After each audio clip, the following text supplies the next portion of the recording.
Welcome, everybody, to the Modern Day Overthinker podcast. My name is Colin, and I am your host. Thank you for tuning in. This episode is with Michelle Nash. You probably don't know her. You may know her.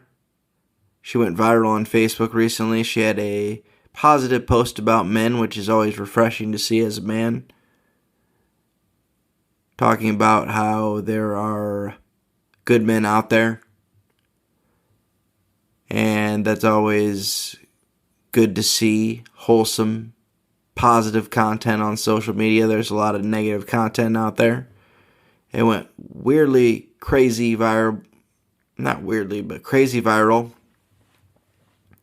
And I reached out to her, found her on Instagram, sent her a message and said, hey, do you want to get on the podcast and talk about it? And she was like, yep. So we got on the podcast and we talked about it. We not only talked about that, we talked about her life, her upbringing, her struggles with substance abuse and growing up with alcoholics and addicts, and same difference. But yeah, we talked about relationships, working through our problems, finding good ways to work through our problems like fitness and meditation and spirituality, finding those good positive outlets. But yeah, this was a great episode, real random episode, not gonna lie, but I'm glad I did it. Michelle was an awesome guest, great person to talk to, so definitely tune in to this episode right now. It's about to start. Listen up.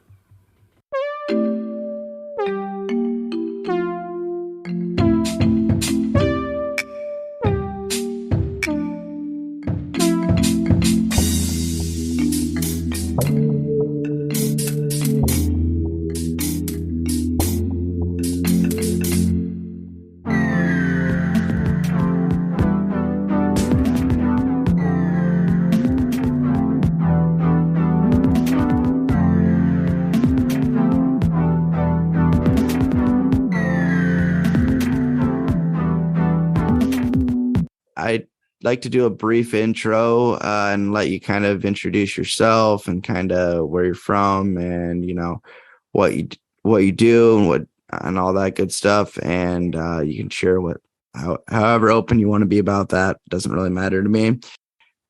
She is 21 and she recently started a YouTube channel. Tell us a little bit about the YouTube channel too. I want to hear more about that. Okay.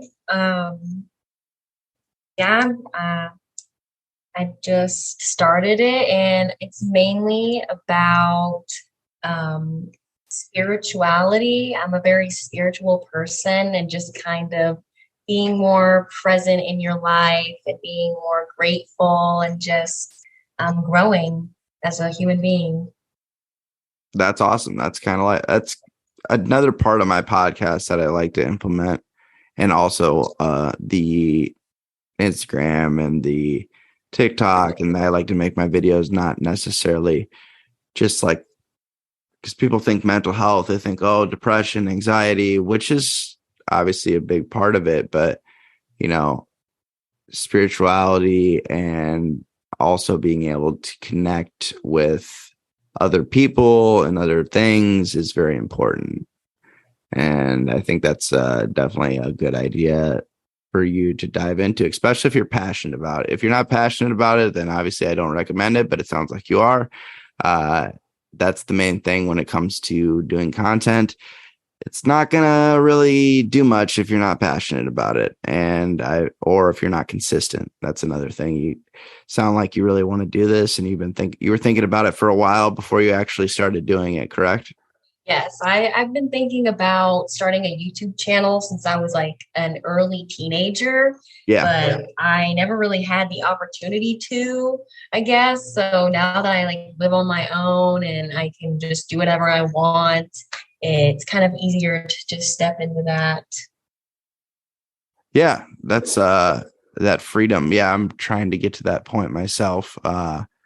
It's right now I'm working 9 to 5, so it's like I have to pencil it in, but I took this week off and I'm just like recording as much content as far as podcasts, and I'm trying to do more recordings for Instagram and TikTok and all that good stuff, and just kind of having an archive, because work with my 9 to 5 job is going to be really busy over the next couple of months. So I'm not going to have the opportunity to really do as much of my hobbies, as far as not only do I do the podcast, I do comedy, I record music. I have a lot of extracurricular activities that I do.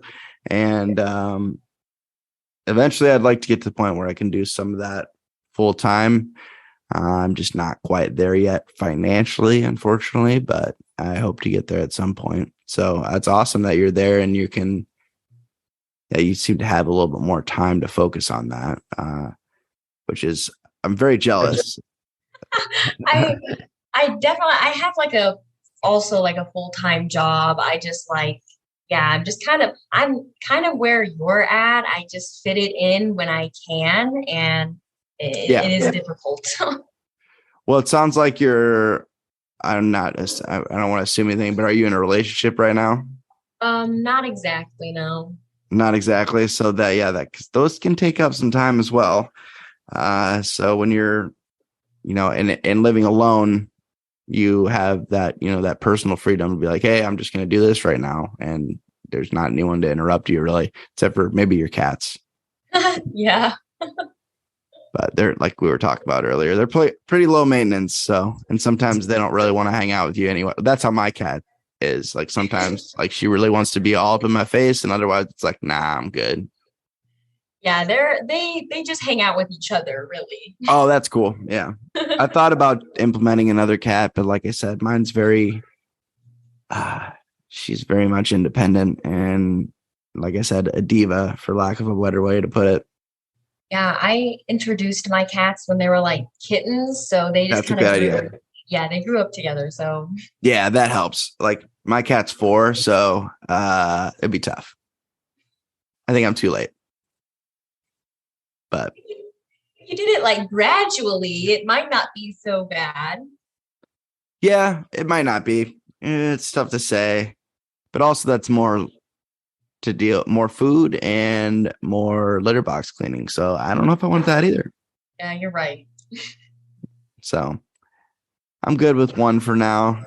She's also torn up on my brand new couch, which I'm still pretty frustrated about, because I won't declaw her because I'm not an asshole. Because I know how it works, but I'm like, dang it, I wish you already didn't have your front claws before I got you, because you have destroyed a lot of things. But I get it. So I had to kind of like put a bunch of plastic stuff around my couch to like stop her from doing it. I tried like the sprays and stuff, but they didn't work. And she has like scratching posts and stuff that she uses, but sometimes she prefers the couch or my chair. So my cats do the exact same thing.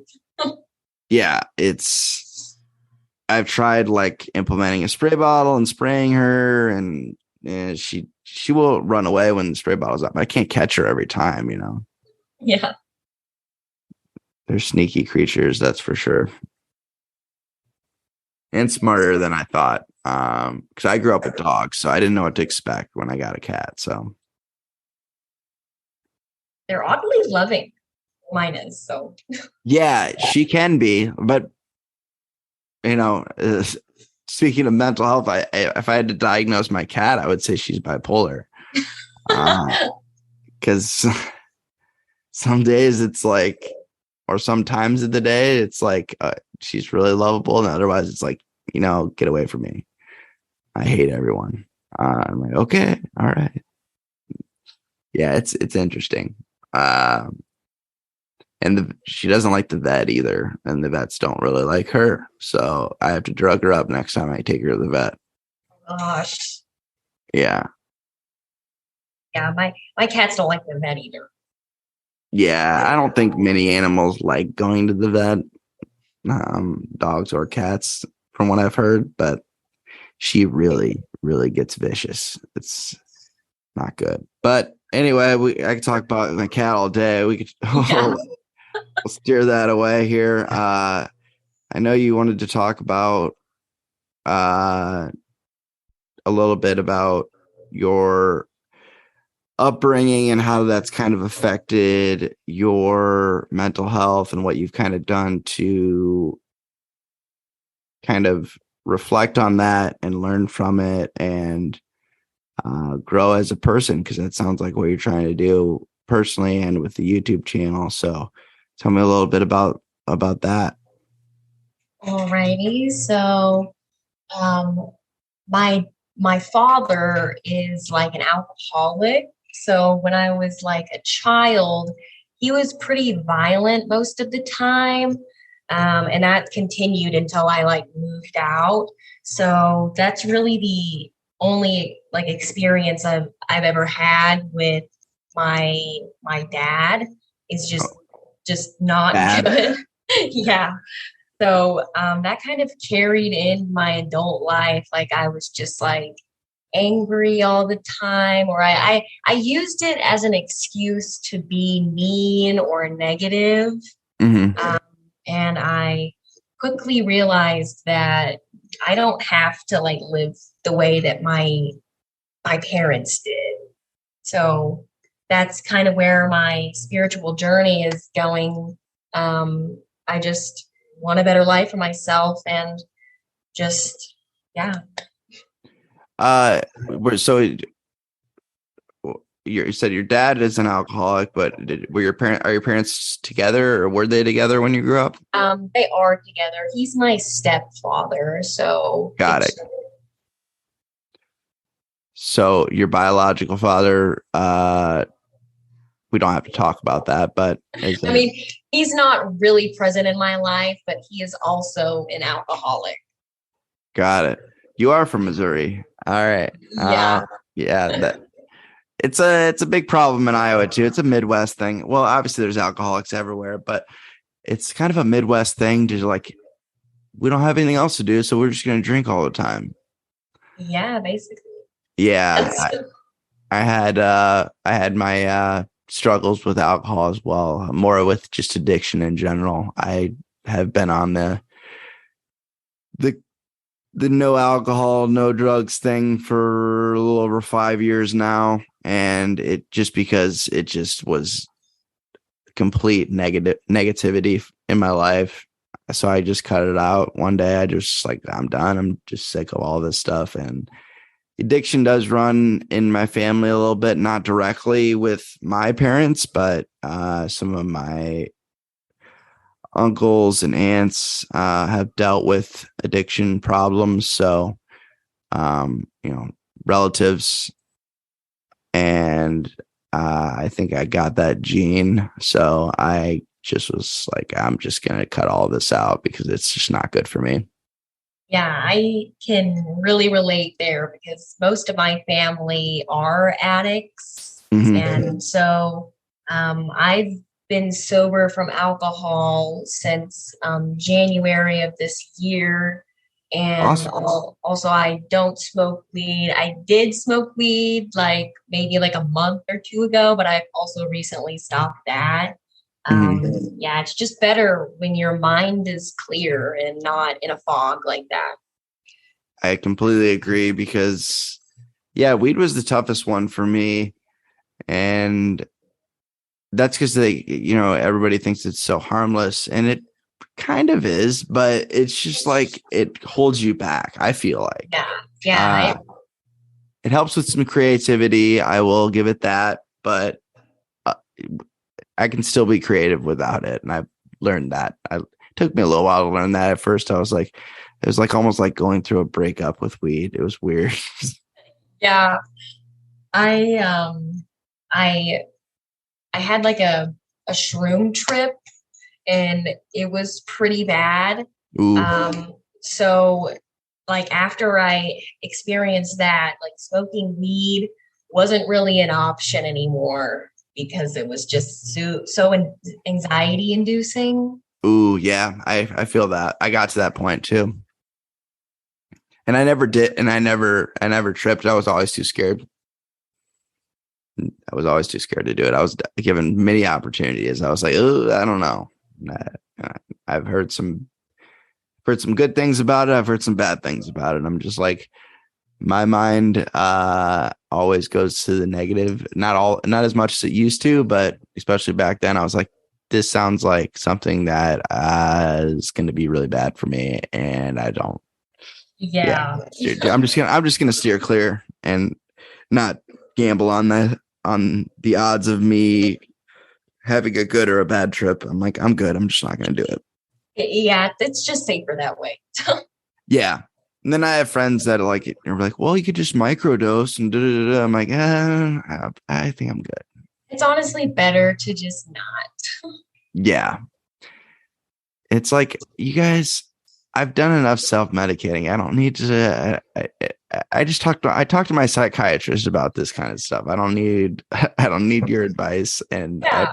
I appreciate it because they're coming from a good place, and most of these people can, handle that, handle doing that from time to time, and still have a functioning life and do well for themselves. And me, when I introduce substances and things like that, I'm just a complete wreck for the most part, and I'm not doing well. I'm not progressing. I'm moving backwards, and Yeah. I don't need that. I feel like I'm catching up for a lot of lost time when I was really deep into just doing a lot of dumb things for most of my 20s, because I thought like I could just party my life away, and it was just stupid. And now I look back on that time and I just try to learn from it. I don't really dwell on it anymore. I was in that stage for a little bit, but there's no point in dwelling on the past. It's a huge waste of time and energy.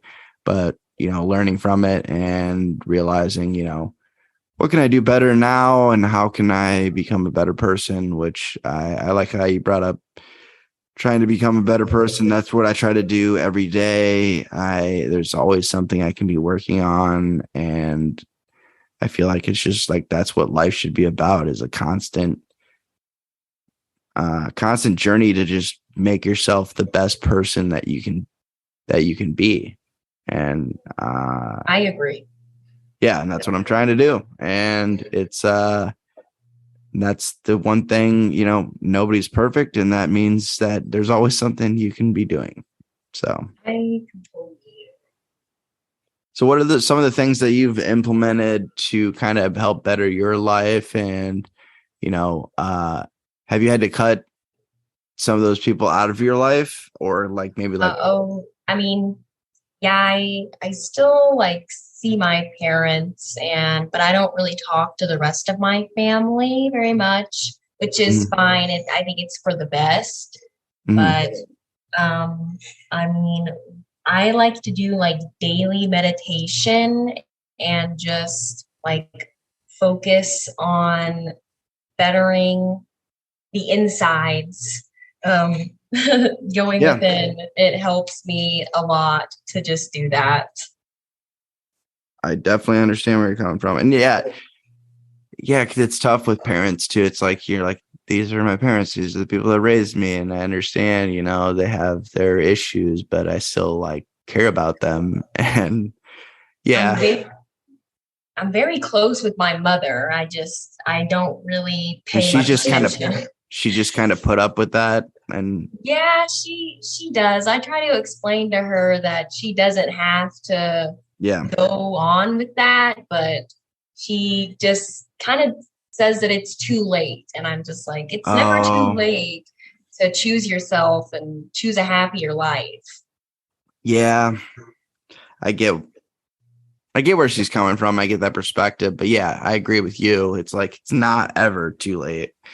And yeah, judging by you being 21, how many siblings do you have? I have a brother and a sister. Older or younger? They're both older than me. By quite a bit, or are you like the baby? They're like 26 and 27. So Little gap. not too much older, but So are you pretty close with them or no? no, not really. Not really.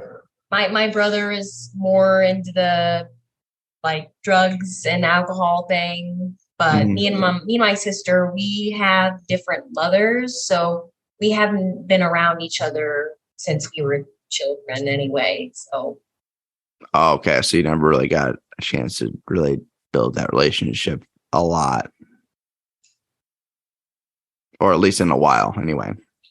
yeah. Got it. Well, I definitely have to bring up the viral post that you had. That's the reason I found you. So, and I was very intrigued by this post, and it took off, and it's probably still getting a lot of shares, I assume. Yeah, it's slowed down, but it's still getting shares. I've had one thing go viral on Facebook, and you'll just randomly, like out of nowhere, you'll see a bunch of shares one day, like a year later. Just so you know. And it's just really weird. Somebody will be like, it'll come up on somebody's like, you shared this a year ago, and then they'll just like, oh, I remember this, and then it'll almost happen like every year. But yeah, I wanted to kind of read the post and kind of get your thoughts on it, and I can share mine on it as well, because it was just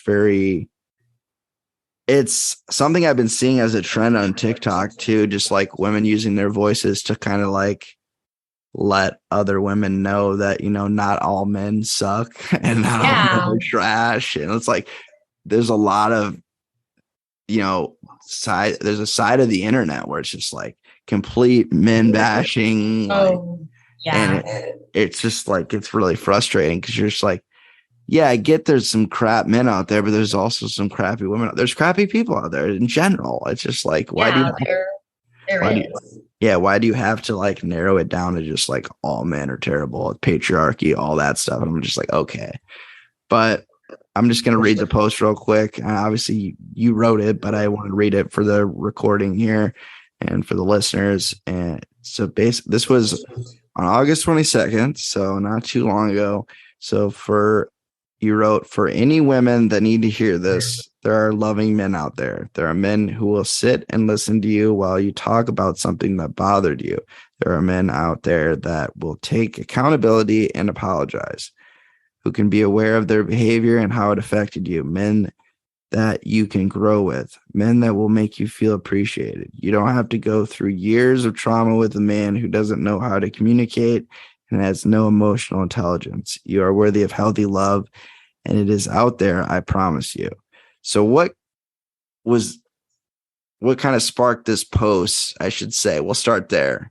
And was there a certain moment or like a certain incident with someone, or is it kind of a variety of different reasons? What kind of sparked? So, like I said, like in my childhood, my dad was pretty violent, and I've only ever experienced kind of like toxic relationships. My last relationship, probably about a year ago, it was really toxic and really abusive.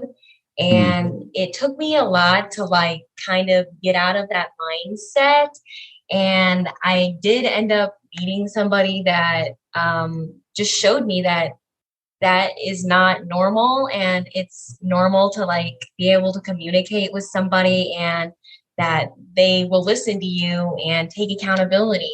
And that I just wanted to share it with other women, because I know that it's a thing to really want to stay with somebody because it's like comfortable. Yeah, because you don't want to be alone. Yeah. That's the one big thing that I think why women stay is they don't want to be alone, and they also think, oh, maybe this person will change, or I don't know what that mentality is completely like, obviously, because I've never been in that position, but just based off of what I've heard and what's been shared with me, that's kind of what I've gathered. And you talk about how your mom, for example, thinks it's just too late. Which is, it's just one of those things where it's like, how do I get through to her that it's not, and I'm assuming you struggle with that, which can be probably frustrating, but it's her life and you just kind of have to accept it. Acceptance is a big thing that I've had to deal with. and learn more about as I've tried to grow as a person. I'm sure you can relate to that. Yeah. Just accepting, that, I can only do what I can do, and I can only live my life. Really, at the end of the day, all I can do is help me. I agree. So how many, I haven't looked at the post. So how many have you gotten? Like, I bet you've gotten a bunch of messages, and have you got any negative feedback from it? I bet you've gotten some negative feedback from it. I skimmed through the comments. I haven't looked at every single one of them. Good, but good idea. There was just one that stood out to me, and it was just like, it was from this really, he was not very intelligent, but he was just on there spewing hate. And I was just like, come on, man. He was basically saying like, women like this, they're liars. Don't listen to this, man. And I'm like, what? Oh, like you're the liar? Yeah, I was like, what? I don't know. I think he was just mad at himself for some reason. Oh, yeah. Clearly. Very sad, man. Yeah, probably. But that was really the only comment that I saw that was actually like negative. Yeah. After reading the post again, it's like, how can you really come out at this like in a negative way? Like, what are you gonna say? Like, I don't even know what you would say that's negative that would even make sense, Yeah, really, honestly.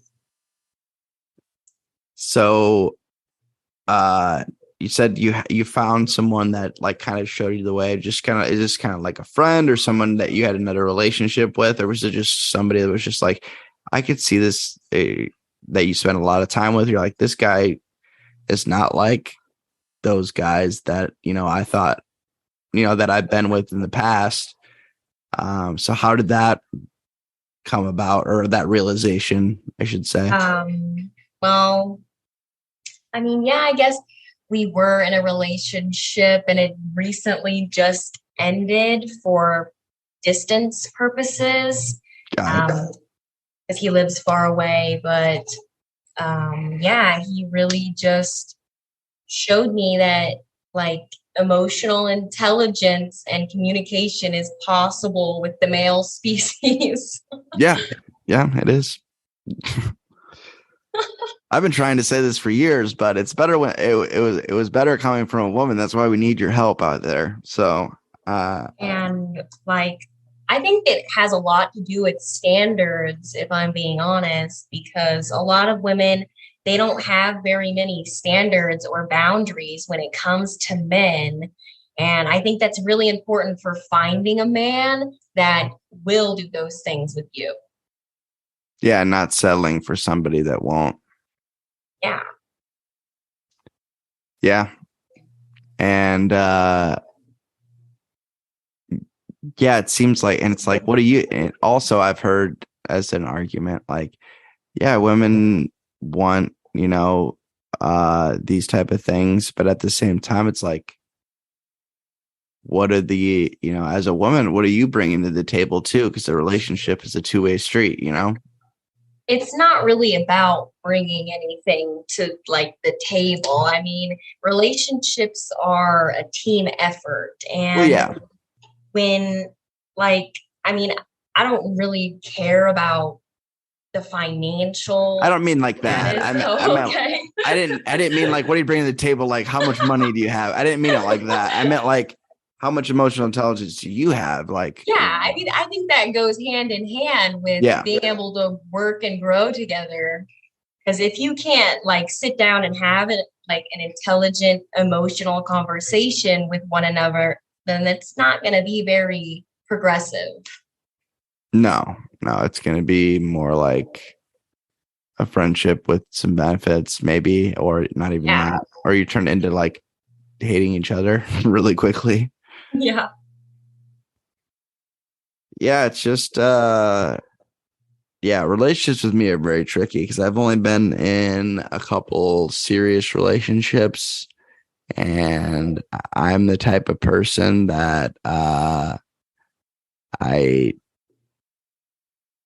don't put myself out there not enough because I've dealt with a lot of rejection in my past that goes back to my childhood, mainly like my high school years, because I wasn't an outcast or anything, but I was never I wasn't like, on the football team or like one of those guys or the jocks or really anything. I was kind of in between, and I guess like somewhat overlooked, and I was kind of like this goofy class clown kind of guy, and that was like kind of friends with everybody, but like beyond friendship, like I kind of stopped there. And I was I got rejected by some girls in high school that I really liked, and that they kind of like put me in this corner, like, here you're, or like got friend zoned really quick. I make a lot of jokes about it now on stage as a comedian, about the friend zone and being stuck in it and then just like making light of it. But I kind of I've looked back at that, like part of that was me. And some of it was like, okay, you got to think of, high school girls and how, what they're looking for is not what you're looking for right now as an adult. I don't know why but it's just like kind of like I wouldn't say it's PTSD, because PTSD is very serious, but it's kind of like that in a sense where it's like where I see, an attractive woman that I want to talk to or I run into in public and like, oh no, you can't talk to her because she'll be inconvenience her or she'll immediately make you her friend. There's just all these different like, and I've been working through that. I've been getting better at that, but it's just like, and also dating now is very weird. The dating apps I have found are very toxic, and I've pretty much got rid of all of them, except for one that I use when I'm bored.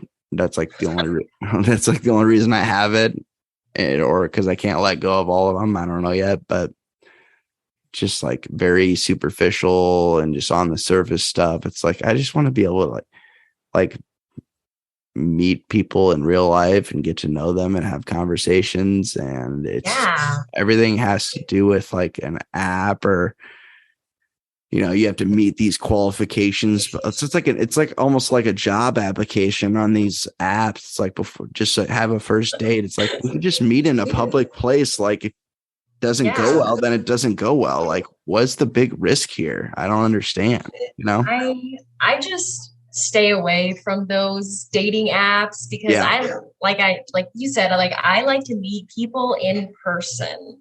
Yeah. I like to go out maybe to like a library or like just somewhere that's not exactly like a bar. Yeah. I don't want to meet anybody there, but that's another thing. Yeah. It's like once I stopped going to bars, that made it tough because, that was where I met women because that was what I was used to for so long. Because that's where I would spend most of my time. If I wasn't working, I was at the bar usually. But I don't do that anymore. So it's been an adjustment. I try to stay away from that environment. Yeah. I spend some time in bars because I do comedy. But I'm not there to drink. I'm there to do comedy. So it's a different reason. Or if I go to a bar, it's because they have good food and I eat and I leave. That type of thing, but I'm not there to really socialize necessarily because I know if I stay too long, I'm going to want to drink or I'll just get too bored and I'll leave because there's no reason for me to be there. And drunk people are the worst, especially when you're, yeah. If you're not drinking, it's so annoying. It really is to just be around people that are like drunk and you're just sober and you're like, well, I want to go home now. Yeah, exactly. So did you kind of have like an issue where you thought you were drinking too much, or you just thought like, I'm just going to cut this out for more mental and physical health reasons just because you knew it was bad for you?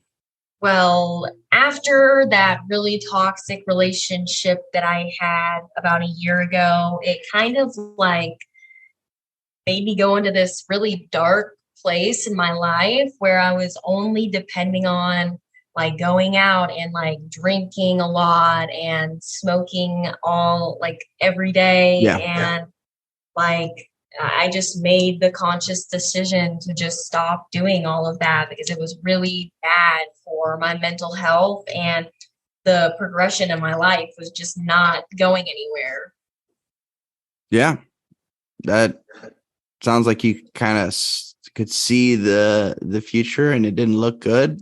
And you were just like, this is not good for me. And you just cut it out, which is good. That you were self-aware of that, because some people, it takes like them literally, hitting like rock bottom before they're like, oh, I should probably, maybe it was the drugs, or maybe it was the drinking. Yeah. I've ran into a lot of people like that because I've been in recovery because I go to meetings and stuff like that. And I've met a lot of people with different variations of their, whatever their bottom was, it's a different variation. And one of my friends always says, I consider myself a high bottom addict, and he's like, and I'm fine with that because it's not a contest. I'm trying to win. I'm not trying to be the grimiest addict and coming into recovery that, I was living on the streets. I was shooting up. I was doing this. It's like, I earned my way into recovery. I did enough time. It's like some people look at it that way, and it's like, no, like there's no point in looking at it that way. Yeah. The sooner you can get into recovery and stopping what you were doing, the better, because the less damage you will cause and the less, damage control that you will have to do once you're actually, once that fog has been lifted that you talked about. And you're like, oh man, I did a lot of stupid stuff, or, I screwed this person over or whatever. And there's a lot less of that when you stop sooner. So Yeah. So hats off to you for realizing that it was controlling your life and that it was leading you down a very dark path.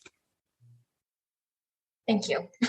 Yeah, it's I was kind of the same way. It took me a little bit longer, and I did some more stupid things first before I realized that this is not the way I want to live my life. It took me a lot of bad things to happen for that to be a realization for me. But I'm very stubborn and have to learn the hard way sometimes. So that's just the way it works. Sometimes it just takes longer for some people, and that's okay. Yeah, and that's the thing is people will ask me about, I've, gotten emails and messages about like, oh, my significant other, I'm just giving random examples and scenarios, but like, my kid's really struggling with opioids or whatever. And I really want to get them help. What can I do? I'm like, well, do they want to be clean? Or if they don't want it, then it's not going to work. End of story. Yeah. You really have to, like, you can't decide for somebody. They have to really get to that point where it's like, okay, this is enough. Yeah, the whole intervention thing, I mean, it might spark something in their head that says, oh, maybe I really do have a problem. It's damaging other people's lives. It might spark something, but I never really watched that intervention show, but I doubt many of them were like, oh yeah, you guys are all right. I'm going to change my life and I'm never going to use again. Likely not the case. It takes a process to really keep on that track also. Like, one day you might have this spur of motivation, and then like a week later you're like, oh, this isn't worth anything. Like, what am I like? It's kind of like rewiring your brain to not think like that anymore. Oh yeah. Yeah. A lot of rewiring. Perspective mainly. Yeah. Yes, changing your perspective on life can literally change everything about your life. Oh yeah. It's yeah, it sounds super cliche but it's very true. And a lot of the cliches, and I used to be one of those people that like I was so negative about a lot of things. Like I would see like inspirational quotes or you know, positive posts and be like, ugh, this is gross. Like nobody's really this happy, or this is a bunch of crap. And it was terrible. Like I had a really bad perspective on things. And I just thought that all those cheesy stuff were just like, you know, I'm like, now I post that stuff like all the time. I'm just like, oh, this makes a lot of sense. This is where I'm at. And I know some people, sit on the sidelines and are hating on me for that. And I don't care at all, because it's like, I know that I have been in that place where I was like, I think this is stupid. I think this is cheesy, but that was my perspective. My perspective was negative. It was just not good. And I looked at everything positive as corny and cheesy and not cool or whatever. And now I'm just like, I don't care what's cool and what's not cool. I'm also getting older too, as you get older, and, you know, just change your perspective on things. Some people, you know, never really grow up, but I've actually decided to grow up. It took me a while to get here, but I like those cheesy sayings. I like those things because most of them make sense, and there's a reason they've been said for so long. And there's a reason a bunch of people share, you know, inspirational quotes and things like that. It's because they make sense. And I think, because we're all going to have like issues and problems in our lives, but it's not really the absence of problems that determines your happiness. It's how you work through those issues and problems and grow, and just having a positive perspective on something that's going on in your life. Yeah, exactly. It's not, yeah, because problems are going to happen, conflicts, issues, regardless of how well you're doing in your life. It's going to happen. It's just the way life works. And the way you react to those situations is what's going to determine how it will affect you in the long run. 100%. Yeah. And yeah, it took me a while to realize that, or really look at it that way, I should say. And I also didn't have a lot of friends that really thought like that either, that really looked at things. A lot of my friendships before I, you know, decided to really make a effort to focus on my mental health, and, you know, as of the last year, more my physical health too, and spiritually as well, because I work a 12-step program and that's a part of it. And I've just been able to grow so much and realize I wish I would have done this so much sooner, but it's, you know, I'm glad I'm doing it now. Yeah, I think growth is kind of a lonely place, because when you're growing, you're like kind of bettering yourself, and you're leaving those people and those beliefs behind. So you're making room for better friends and better people to come in. And I've met so many great people that over the last few years that and then puts things into perspective, like, oh, I didn't really have a lot of friends. Like I had a lot of acquaintances. Yeah. And people that, you know, I'm cool with, and you know, I don't have any problems with those people, but, you know, we really didn't know each other that well, you know. They weren't really like a friend to you. They were like, oh, you want to go hang out here or there, but anything like really or I need help, I need a ride. Yeah, I know Colin will do it. Yeah. Yeah, because even when I was out partying and doing stupid stuff, I was always willing to help people and do what I could to. That's just how I was. That's just how I was brought up and how I was raised. Is like the do unto others thing. I was raised in a Catholic household, and I don't agree with everything what the Catholic Church says, but it gave me that. It gave me a structure and, um, you know, a good perspective. And I come from a pretty humble family as well. That taught me that no one is better than anyone else, and we all have our struggles, and just how to treat people, and Yeah. just the very basic stuff we were taught in like kindergarten, like treat others how you want to be treated. Like it's pretty simple, and Like people complicate the crap out of that. And I never get fulfillment from treating someone badly. I only get no, guilt. yep, same. Like I always try to be as nice as possible because you just don't really know what other people are going through that day, that week, or that month. Mm-hmm. I agree. Yeah. Sometimes some people do need some like tough love type of thing, but I've been trying to get better about that, like, and not just like being a complete like somebody that also having my boundaries and to not let people walk all over me just because I'm nice. Oh yeah, for sure. That's something that takes a little time and perspective as well. And just to know when it's happening, like, oh, this person's taking advantage of me. Like I should probably set some boundaries here. Yeah, it can be like kind of hard to recognize at first. Yeah. Mm-hmm. But once Depending you're on the like person. once you're like away from them though, and it's a little easier to be more clear-minded.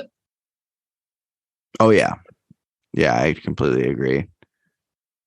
That's why I'm glad I live alone and I can reflect on things a lot easier. There's no one really here to bother me. And I love my alone time. Like people think I'm weird, like, but I love like just being able to like sit and reflect on things. And I've tried to, I want to get back into, I've done some meditation. I really like it. I've never been consistent about it. I want to get back into it more because I've had a lot of people talk to me about it.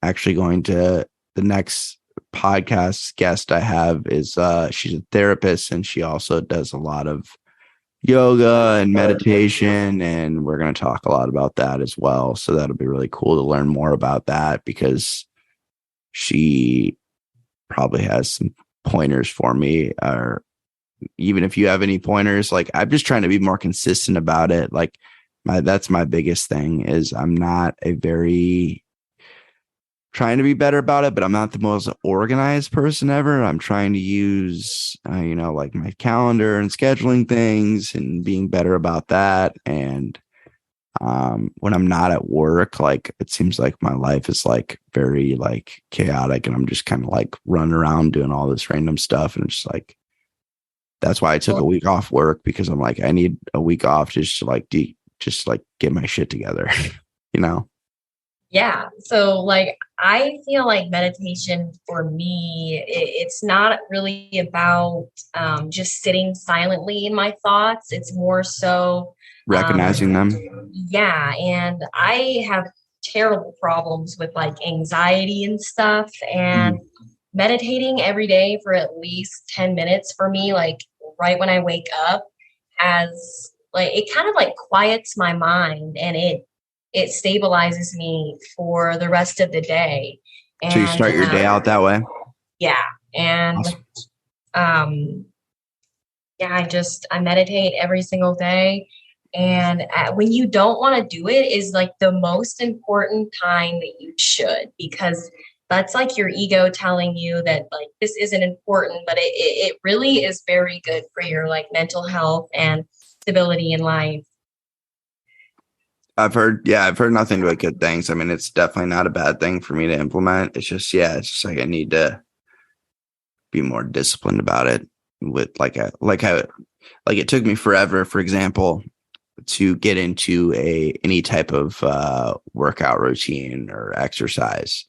I just despised it for whatever reason. I was just like, I don't want to work out. I don't want to go to the gym. And for the longest time, I was very lucky. Like up until I was like 25, like 24, 25, I didn't have to worry about, I could eat whatever I want. I could do whatever I want. I did not gain weight. I was just a skinny dude with a fast metabolism. And then all of a sudden, once I turned like 25, it's like, yeah, that's not happening anymore. I started gaining weight, and I never got like really big or anything, but I was like, I can't just coast anymore. I have to start exercising and doing something. And it took me until last year to be like, and I had gone to the gym. I've tried to do the gym thing multiple times, joined gyms, gone for a couple months, and then just never went back. And I finally, last year was like my biggest growth year ever. Especially I got out of a relationship that wasn't going well, and I just decided to just do a bunch of things. I started doing comedy, and then I really started getting back into the podcast thing because I had been recording podcasts over the last couple of years, but I'd never been consistent at it. And then I decided that, I've been focusing a lot on mental health, but I am starting to get bigger, and, my face was starting to look a little ballooned up here. I was starting to get a double chin. I was like, I should probably do something about this. And so I was like, and just in general, I've heard good things, about exercise helping you mentally too. I'm like, I could kill two birds with one stone here. And so I started going to the gym, and I just joined Planet Fitness because it was cheap, and they had like a no commitment thing. Yeah. And I was like, definitely want the no commitment thing because I don't know what's going to happen because my track record is not good when it comes to gyms. And so that just kept going. And I've been pretty consistent since. I've had a couple weeks where I didn't go, but not like back to back or anything. And I usually go 2 to 3 times a week, which is enough for me. I don't need to go every day. But I've noticed a lot of good results physically and mentally. So but it took me so long to get there and get that discipline. It really boosts your dopamine when you work out. Yes. I just do like yoga and like Pilates. I did have like a phase where I was going to the gym like every single day, and I made like a lot of progress, but I wasn't really doing it for like the right reasons. I was like more doing it for like validation rather than my own like well-being. And yeah, it was really exhausting for me to like keep going to the gym and like lifting a bunch of weight because I was always so sore. Maybe I wasn't eating enough, I'm not sure, but like yoga and like Pilates, it's much better for me. Yeah, and you're doing what works, which I finally found something that works for me. It's like not like it's not a bodybuilding routine or anything like that, but it's just a strength training workout that's just easy. And I kind of adjusted it and tweaked it a little bit. My brother's been working out for quite a few years now, and he's in good shape. And I was like, that was my thing. I didn't know where to start. I was just like, I don't know what to really. I felt like an idiot every time I went to the gym. I'm like, I don't know what to do and what to work on, and there's so many machines. And yeah. So he's just like, just do this. It's simple. It's three exercises. It works your core and your basic in your legs, basically your whole body in these 3 different workouts. And I kind of did that, and I got rid of one of them and I replaced it with something else. And I also do the elliptical, and I've noticed good results. And I started getting like, people noticing, hey, you seem like you've lost weight. And then now I'm getting like, man, you look a lot bigger, like bigger in a good way, not like fatter, but and I'm just like, so, and and I'm weird with compliments, and I've always been weird with them, but I'm like, that's one where I'm like, hey, I earned this one. I've been putting in the work and doing what I needed to do. It But builds self-confidence. yeah, exactly. Which is something that I've always struggled with. But I've gotten a lot better with therapy and just having better friends too. Yeah, for sure. That's been very helpful. They're like, hey, you actually are, doing a lot of good shit or a lot of cool things. And, you really need to be better about, giving yourself a break and patting yourself on the back because you're doing a lot of cool things right now. I'm like, yeah, but I'm not doing this, but I'm not there yet. And it's always like never enough type of thing with me. And I'm really trying to work on that. And it's, I think we all kind of struggle with that in our own ways. mm-hmm. But yeah, focusing on like the present and just being really grateful and thankful for like where you're at in your life right now, and not so much focusing on what you don't have. You can always just be grateful and thankful that you have, what you have in your life right now, and always be, like desires and stuff like that. They'll come. It's just patience. Yeah, patience is very crucial. Yeah, I've been getting better about that. I'm not the most patient person, but that's one thing that my Alexa was distantly talking to me in the background there. I need to turn off her random like daily things that she says that got implemented a while ago that I need to go on the app and turn off. I can't just tell her to shut up. But yeah, I also have ADD as well. So that's what just happened there. It's somewhat diagnosed. My psychiatrist, I started seeing my psychiatrist because I have OCD and anxiety and major depressive disorder. And I've dealt with that since I was like 13 or 14. And she's like the first psychiatrist that I've had where it's like, you seem like you're pretty ADD as well. I'm like, yeah, that makes sense. That would explain my abusive Adderall when I was in college. But Oh my goodness. yeah. Oh yeah.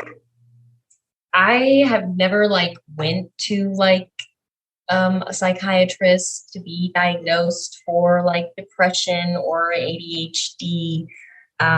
Just because I know that a lot of people that I am friends with, one of my friends, he's bipolar and has ADHD.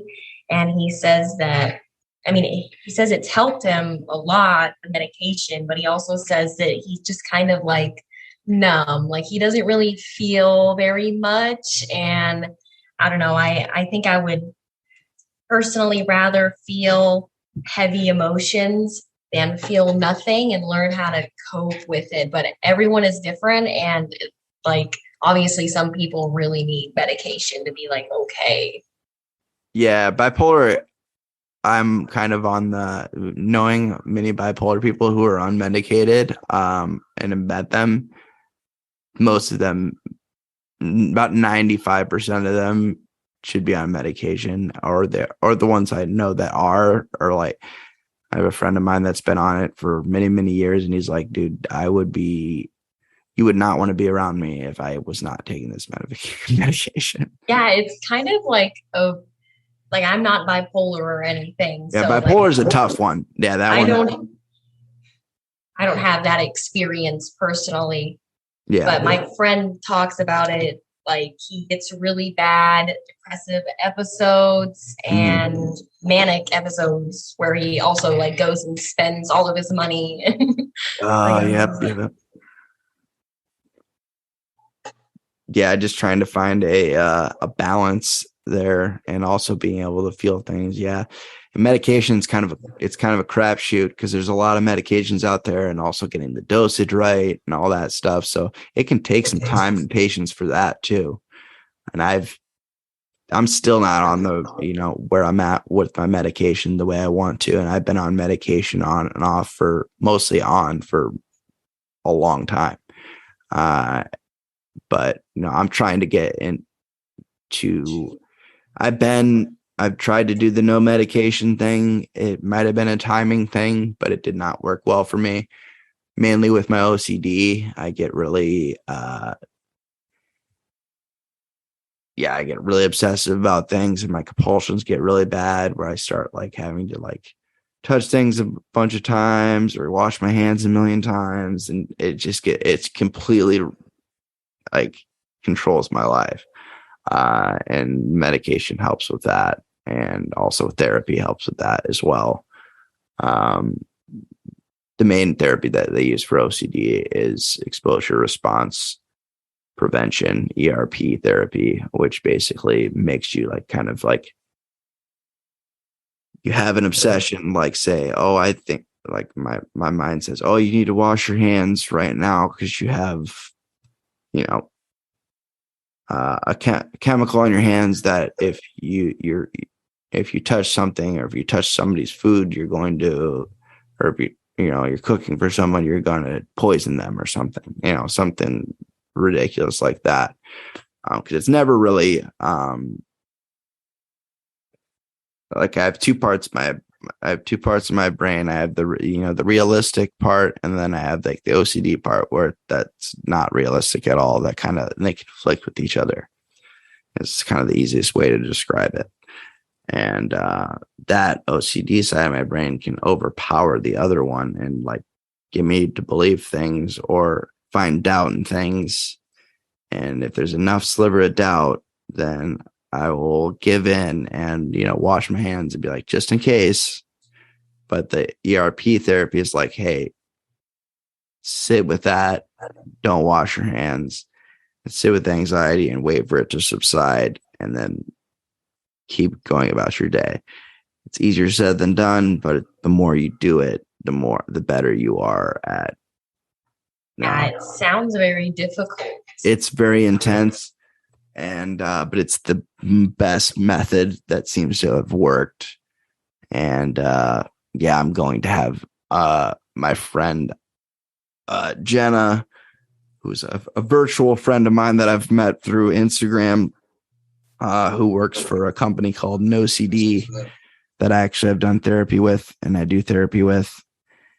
I'm going to have her on the podcast, and we're going to talk about ERP and OCD a lot. So that's going to be a fun episode because it's not a lot of people understand OCD, and I'm trying to drive that home as much as possible because people think it's just like, people know it's a thing, but people don't really understand that it's the same for everybody, I think people like kind of joke about it a lot too.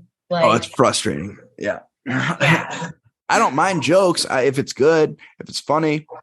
But if you just say, oh, yeah, I'm so OCD about this, like, because I need to be a neat freak, like, okay, if you're so OCD, then if you don't clean that particular thing, what do you think is going to happen? Oh, it's just going to be dirty. See, if I actually had OCD when it came to being, cleaning stuff and being organized, which I don't, that's not really the way my OCD works.